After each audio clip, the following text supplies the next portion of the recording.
Hey, what is up? My name is Rubidium. Today we are looking at the cinematography behind the 2018 remake of Tomb Raider.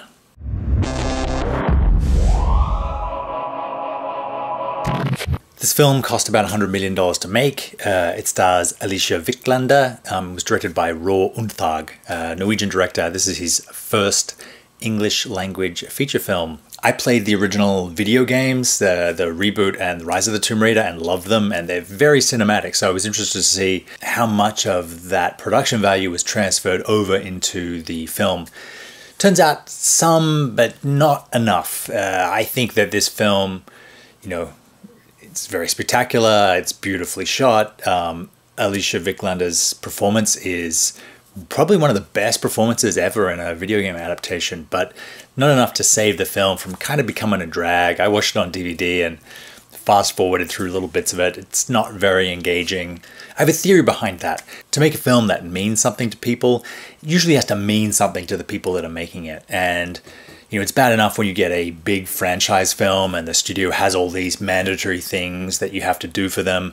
But then when you have a video game adaptation and the video game publisher and developer are also like giving you notes and kind of weighing in on what has to happen when, it kind of, it just takes the film out of the director's hands and you end up with something that's really pretty but kind of dead inside. To kind of do a Dark Knight sort of feel, they got away with all the supernatural elements of this and tried to make it just sort of a straight adventure. So there's no samurai zombies in this one. It's, well, I won't spoil it for you, but it's a very different story than the video game, while maintaining some of the elements. So let's dive in and look at how they got some of the effects that they did, where this film succeeded, and the kind of toys and techniques they used to make a $100 million film come to life. So here we are in fictional Hong Kong, and we can tell it's fictional because these awesome junks no longer exist, unfortunately.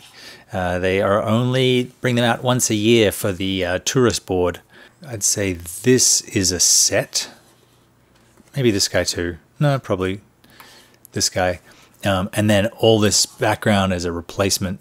These are all CGI, or maybe someone went out and shot the same ship from different angles and they used it to add these cranes. But anyway, the dock does not look like this anymore. Here's Lara Croft walking down a gangplank, trying to find a ship to get to the Devil's Triangle. Here's our Steadicam op. They shot this on Alexa, I believe. Here's our cine tape. This is a much more professional version of the Sunswatter in the last one. But what I liked about this shot was that they've mounted the monitor low on the Steadicam, which lets the Steadicam op look down at his frame, but then also keep a peripheral eye on what he has to walk over. So rather than having the screen up in front and he's going to trip over this, he can look down, check that he's framed up, but then also not fall on his ass. Yeah, you see it's on a set here. This is our sound stage. And this is a cable cam. This is Alexa Mini, it looks like. And there's a big long wire that runs the length of the set. And there's pulleys either side of the camera, and it can go forward and backward, and sometimes even side to side on this cable. But it means that you can accelerate and decelerate in a very controlled way, and get a lot further range than a crane. So Lara Croft is running along here. She's going to jump down here, and the camera is going to be able to follow her without getting in the way. They shot a lot of gray screen on this, and we're going to talk about that later, instead of green screen or blue screen, and that's the tracking markers. So we'll talk a little bit about this gray screen effect that they're using. I believe the reason that they're doing it is they use a lot of dark areas. They've just got these tracking markers on here. It means that they don't have any spill from a blue or green screen, meaning that the sun isn't hitting this and bouncing back and like giving her a green or a blue spill that they have to remove in post. The gray is neutral. And if they decide, if the gray is just out of focus, they can just leave it gray and pretend it's the rocks. They just have to paint out these tracking markers. Or if they want something there, they can then use the tracking markers to track this, key it out, and put something in the background. It would be pretty out of focus anyway. I think it's interesting. And then down here they have this because is she on a wire? Maybe she's not on a wire. I think this is the cables holding up this plane wing. They have this awesome gray trampoline down the bottom to catch her if or when she falls. Same thing here. You know, giant big source up here. It looks like 4x4s. Maybe they're light mats. They're flagged off so that they're not spilling down here. That they're just coming forward. And, you know, this is putting that outline on her and the villain here. We've got these cool lights that I think are practicals. They're sort of like 4-foot quasar tubes mounted vertically. And again, you see the pink tracking markers and the trampoline on the background. So, you know, say they're getting a shot like this and they're showing her jump over. They can just, if they want to, they have the option just to not touch the shot digitally, leave it gray in the background, or they can add in, you know, more rock detail, or they can add in smoke or whatever they want. Oh, here's a cool lighting thing that this film uses a lot, which is, you know, blinding 10Ks through a diffused window in the background to bounce off a white surface down here, and then that is what's illuminating. And you know, typically you wouldn't let your background blow out like this, the rim light blow out like this, but it's kind of become a style that's more and more popular. See, they've sat these guys around this nice white map, so the light comes in, and then that becomes the key light essentially. So here's a cool fight scene, and this is their big 5x5 or 4x4 source. You can see like a quacker clamp up here holding it. Rather than get the light itself this close to the stunt and risk it being broken, what they've done is they've put a light up in the ceiling that's shooting down into this just piece of reflector board, and then that's key lighting them. So you can also see that there's a light coming down from above, which is our fill, but the key light is just this, you know, a spot into a reflector board, so that, you know, were the actors to like smash into it, nothing gets broken and they don't get hurt. It's a really smart way of lighting stunts. Here we have the director's monitor, and it looks like gone are the days of the 8-inch monitor. This is like a 40-inch maybe.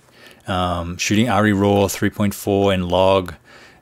He's got lots of different monitors here that are recording, and it's shooting one of these two shots. Here we have the Alexa in a water bag, a waterproof bag. It's on a stabilized head here, and the crane is, you know, extending in. This is the power and SDI cables that are getting, you know, something like this shot here. Some of it they just had, you know, a raincoat on the camera, and then in other shots they went with a full underwater housing. I think it's because with these shots in the pool, they actually have the camera go down under the water and shoot her from underneath and then come up.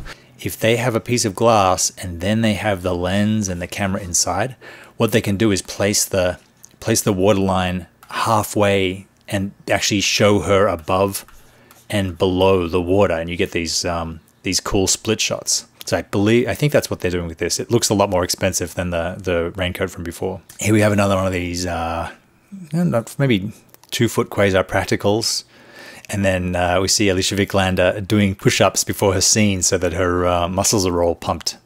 And McNulty, I can't remember that guy's name. He's a great actor though. Is just sort of either falling asleep or getting ready for something emotional. This is one of the problems I had with this film was how she shoots her bow and arrows. I understand archery is always hard to show on film because you don't aim a bow and arrow like that. You aim it like this. You need to have consistent contact points, and it's usually a part of your chin, your mouth, and the front of your nose. But Hollywood doesn't like that because they don't like to have beautiful actresses distort their faces with the bowstring. So they tend to have her draw to very weird places. But another thing that this movie did, I noticed, is this is a BTS, and they had a very weak string in the bow, and they CGI'd in the arrow.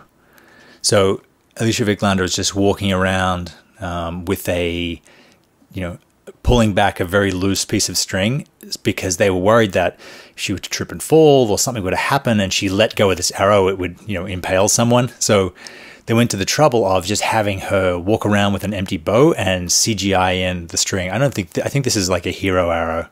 I don't think this one is a CGI arrow, but definitely in the BTS, you see her, she has lots of shots with an empty bow. Okay, now we're serious. This is the boat.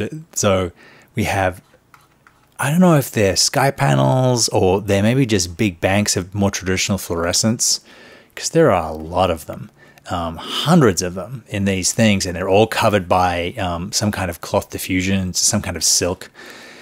Then we have our whole boat set, and I can tell you that it's a set because if that were a real boat, there's no way to keep it that high off the ground. It'd be too heavy. So this is all fake interior. Then we have, we have rain being sprayed down from here. We have, smoke and steam, and we have these guys pushing off more smoke.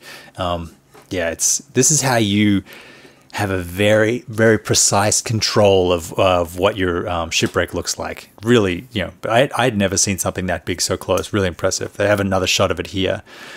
Maybe it's even just skylights. So they just have holes cut in the ceiling of the soundstage, and then this silk fabric over the top of it. Then they're bringing in this guy, which I think is maybe a sun swatter. It's just a piece of rig on a crane to actually cut the where the light is, so we get these beams here. And if you look at the again with our gray screen and tracking markers, and she's just going to get lowered down to here, and then they'll build all this out as tomb. Last shot is this cool cable cam shot of this sprint of hers through the jungle. I wonder if they found a place with all these vines. More likely than not, they found a jungle set, and then they went and the art department dressed all this. We've loaded a bunch of smoke and steam in. This was a really interesting shot in the trailer. It's this cable cam, and you can see the cable here, lets her run flat out with no dolly track or no wires or nothing to impede her movement. She can just focus on performance, and the camera can like accelerate and decelerate and get the shot they want. So that was my look at the cinematography and special effects of Tomb Raider. Worth checking out if you haven't seen it. That's the last one of these I have scheduled, so if someone else out there has an idea for a film they'd like to see me break down, leave it in the comments and we'll try and do more of these as the weeks go on. Thanks very much for watching, guys. I will see you next time.